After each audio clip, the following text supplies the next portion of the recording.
Hello, BookTube, and welcome back to Book Trek 2024, the Summer of Trek, the Wrath of the Summer of Trek. This is a summer-long reading event created by Vin at Revenant Reads, who's assembled a dauntless crew of booktubers to read and talk about Star Trek fiction all summer long, with away missions that don't involve fiction. One away mission is to read nonfiction written by people connected with Star Trek, and another is to read a work of science, a popular science work, because Star Trek likes to ground itself in science. I haven't been noticing many Book Trek videos, but that's okay. I haven't been making many of them either. But I want to keep making them all summer long. There's a lot of Star Trek to read, or in my case, to reread. And I picked one last night. I added one to the pile last night that I never gave a fair shake to. When I read it originally, when it came out like 40 years ago, I read it originally, and I never ranked it, never really thought much of it. This is back when the Star Trek novels were numbered. This is Star Trek numbered 34, Dreams of the Raven, by Carmen Carter, in which there you see on the cover, you see not only a ghostly image of Bones McCoy, but also a Klingon ship in the Enterprise firing on a common enemy. That common enemy is the Ravens of the title here, this mysterious alien race that has a kind of bird-like appearance, kind of a beak-like appearance, so they get colloquially called Ravens. And they are the main bad guy of the story, and they are intriguingly done, a lot more intriguingly done than I originally gave this book credit.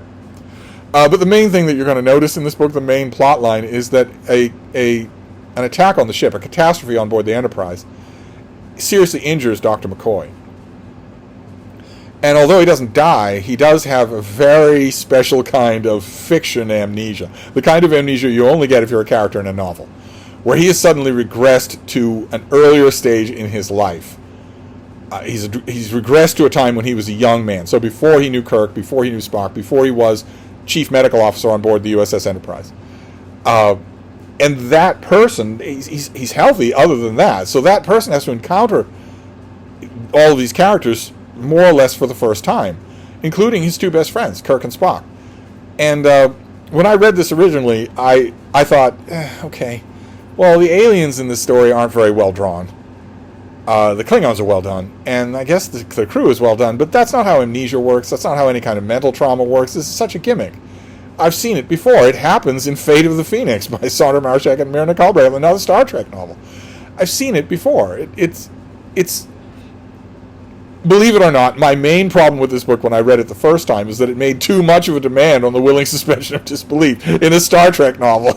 You'd think my willing suspension of disbelief would have gone to Hampton Beach for the weekend, but no, no, it was still around enough to be outraged by this, and that was wrong. I reread it last night, and I was glad that I did, because there's a lot going on here.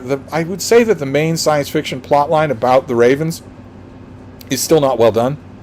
Competently done, but the interplay between McCoy and these characters, once I got over myself, once I got over my objection to the gimmicky nature of McCoy's amnesia, it was wonderful. I don't know how I missed it the first time. The interplay between these characters, it lays, when you do something like that, when you strip a character back to an earlier period in their life, you invite the question, who is that character in their essence? What elements are there that carry through? What is the essence of this character? Now, I don't like that kind of question because I don't believe in that. If you are constantly asking questions in your life, if you are constantly learning, if you're constantly risking your heart by loving others, then you will be a different person than you were when you were 25 years old. You might have some elements might be in common, but you're fundamentally different. There's nothing wrong with that at all. I object to that just a bit, but boy, oh boy, is it a great plot device. And I was the objections to it the first time I read this, whenever it came out in the 90s or something like that, the objections to it were drowning out the plot device. The plot device really works here. That plot device really works. So I enjoyed this very much second time around. It's not a great Star Trek novel. It's not even I would say a very good Star Trek novel, except for that element. It's a really good McCoy Star Trek novel. It's one version of McCoy anyway. It's a really good version of that. The twist for a character who has this kind of amnesia, if you're familiar with this kind of plot device, and if you read romance novels, you will be. The twist for a character like this who has regressed in a kind of specific fictional amnesia to an earlier part of their life, the twist at the end is very predictable. Authors only have the twist at the end is when that character does something in a scene way at the end of the book. Are they doing it as their 25-year-old self, or are they doing it as their present self? And that the authors always think they're clever by leaving that vague, without seeming to remember that this has been done 100 times, and there's nothing clever about it. And that happens here as sure as clockwork. But I didn't mind at all. I really enjoyed this. I don't know how many Star Trek books I will read between now and the end of August, but I'm hoping not to keep letting the side down with Book Trek. So maybe I'll add another one to the pile tonight. As I mentioned in a couple of other videos today, I have a light reading light. My reading night tonight is fairly light for serious books. For work books, it's fairly light. I could toss on a few quick reads. We will see.